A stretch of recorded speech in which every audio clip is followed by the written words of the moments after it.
let's have a look at the old way of being a practitioner and why it might be keeping you stuck. Okay, so in the top corner, we're going to put the old way, which is keeping you stuck as a practitioner. And then on the right hand side, we are going to do the new way, which is going to be transformative to you as a practitioner.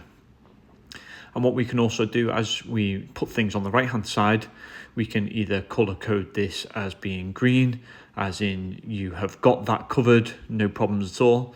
And then we can color code it red as well, if it's something which actually you are not doing at this moment in time. So let's split this page into two. And the first thing that we're going to write onto our page is getting on with it. It's an old way of actually just get on with it, you'll be fine, but it often leaves us confused and not really knowing what to do, bit lost normally after a year or two in clinical practice. So the new way is to perform self-analysis. Also identify what your vision, values and purpose are as you go through and start to become a practitioner. And also we start to set 90-day goals so you've got clear targets to work towards. The second old way is just to figure it out.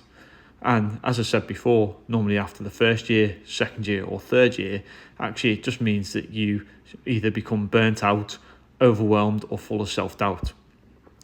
The new way is to get foundational skills in place. Things like being clearly organized, making sure that you've got priorities and how you're prioritizing all the different things that you need to do. Also putting into place some workflows, which makes things much easier to do, and then putting in some habits for success.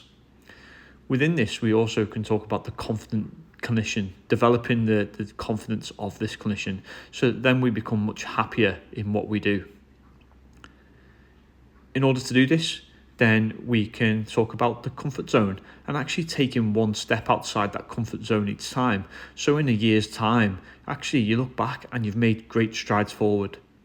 Also tackling the imposter syndrome that can sometimes come with being a practitioner and actually being in different rooms that maybe you don't feel as though you have the skill set or don't believe that you've got the skill set. And also building that resilience as well.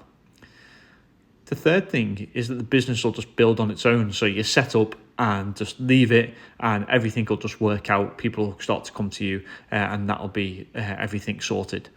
But in actual fact, the new way is to clearly identify who your ideal client is. Set up your offers. Set up your practice so it operates efficiently with systems and frameworks in place, as well as using social media to attract those ideal clients.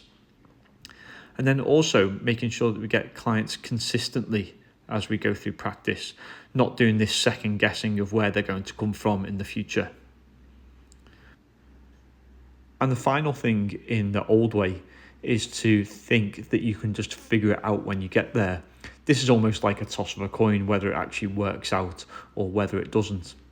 And so you need to become a leader of yourself. So the new way is to have solid leadership skills of yourself. Also, you need to be accountable for what you do. Have someone there in your corner who you're going to respond to and say whether you achieved it or not. And then also making data-driven decisions so that we can make sure that we're fully informed.